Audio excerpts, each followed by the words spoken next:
guys. I am actually teaching our lesson today for Monday, March 23rd. We are going to be comparing poems, plays, and prose. And when I say prose, you'll know what prose is. You just don't know. You know what prose is? Prose is story. So any kind of like novel, like Where the Red Fern Grows, that is prose. And we're going to be comparing and contrasting plays, which we talked about last week, poems, which you know all about, and prose. We're talking about how the content can be similar, but the structural elements such as stanzas, paragraphs, verses, etc. can be different. So we're going to be reading all three types and comparing and contrasting the features of these three major forms of literature. So let's talk about three different sports, for example. We have soccer, basketball, and baseball. What do they all have in common? Well, they're all sports, right? But which sport has a pitcher and a catcher? Baseball does. Basketball doesn't have that, neither does soccer.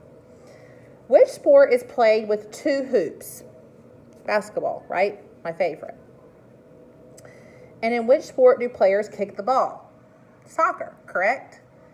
Now, I want you to think about how these different sports, how they're the same in some ways, but they're also different. They all have unique features, just like prose, poems, and plays. So there are three major forms of literature. There are poetry, there is plays, and there is prose, which includes stories and novels. As with sports, all of these forms of literature have different features that make them easy to tell apart. Okay, so our learning target for this week for reading is comparing and contrasting the features of poems, drama, and prose, and will help you write and speak about the main differences between them. So let's look at the read section of your reading textbook on page 326. Everyone there? Okay. And I would usually have one of you read out loud to the class. The first paragraph says, the three major forms of literature, underline this in your textbook, are poetry, drama, and prose. They all make use of distinctive structural elements. And the structure, guys, is how it looks, how it's actually formed together, or special features. Their shapes alone make the literature forms easy to tell apart. These forms of literature differ in other ways. A poem often packs deep thoughts and feelings into a few words. There's a lot of emotion in poetry. A drama is written to be performed on stage, and for prose, novels, and short stories, a narrator reveals the character's thoughts, feelings, and actions. Each form of literature has its own feelings, so reading it is a unique experience. Just like in class, you know how we acted out our plays in class. We had different lines. Y'all had different things to say. We had stage directions. That was unique just for plays. Whereas poetry, that was different because it was associated more with stanzas and verses.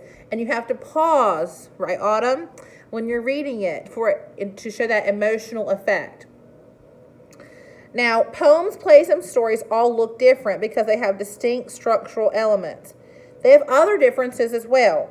Comparing and contrasting the special features of poetry, plays, and prose will help you understand what makes each form of literature unique within itself. Okay, so I want you to look at the bottom of page 326. It says, study the sheets of paper below. Can you use the text shapes and word clues to identify each form of literature? So look at the first one that's on the bottom of page 326. I'm going to try to flip this around. Y'all see that? The first one says Jack and the Beanstalk. And you notice it starts off by saying once upon a time. That's a great clue. And everyone lived happily ever after, except da-da-da-da-da. So that is an example of what kind of literature? Prose. That would be an example of prose. Now look at the next example. The star. Y'all see that? Twinkle, little star. And y'all see it's kind of small and it's in a stanza. So therefore that is a poem. the three little pigs. We have the wolf and he has a line. Then we have pig 1 who has a line. Then we have the wolf, pig 2, pig 1, and wolf again.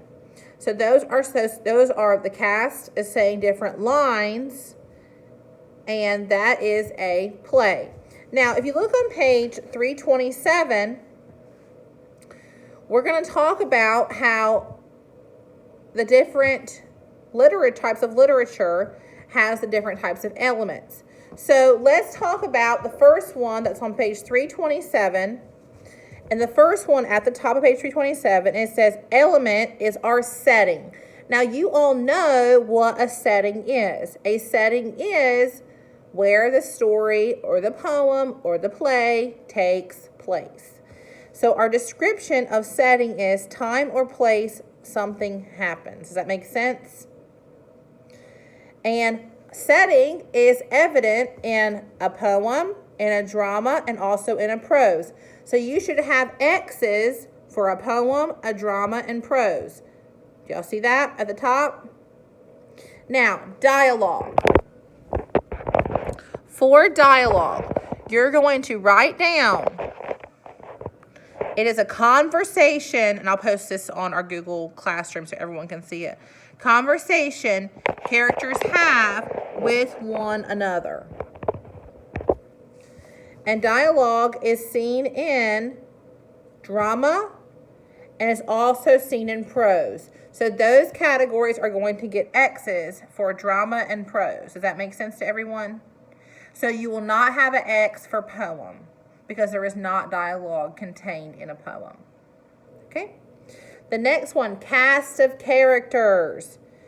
That is, and you should all know this from our play unit we just had, a cast of characters is a list of characters that tells who will be appearing in the play. That is only shown in a drama. So you should have an X where it says drama, not an X for poem and not an X for prose. Okay? The next one, stage directions. And y'all should know what stage directions are. We just discussed this in class. Stage directions are instructions to the actors and the director. So you need to have an X for the drama section. No X for poem, no X for prose. Only an X for the drama section. Okay, description. A description, write this down for the description box. It is details about events, settings, or characters. And you should have an X for poem, an X for drama, and an X for prose. So X is for all three of those shown. Chapters. A chapter is a main division in a novel. That's kind of a clue right there when it says novel. So you're only going to have an X for prose because you'll only see chapters in a story or a novel. Stanza. Next one, stanza. A stanza is a group of verses that describes an image or idea. A stanza is only used in a poem. So go ahead and put an X for poem. Okay, narrator. That's the last one we're going to discuss today. A narrator is someone who shares story details with the reader. And a narrator can be found in a poem. A narrator can be found in a drama, and it can also be found in prose. So you should have X's with all three of those on for narrator. Okay? All right, make sure that's all recorded down. I will post the descriptions for each element we've discussed on the Google Classroom, so make sure you're paying attention to that and copy that down on page 327 of your reading book. Thanks, guys. See you tomorrow.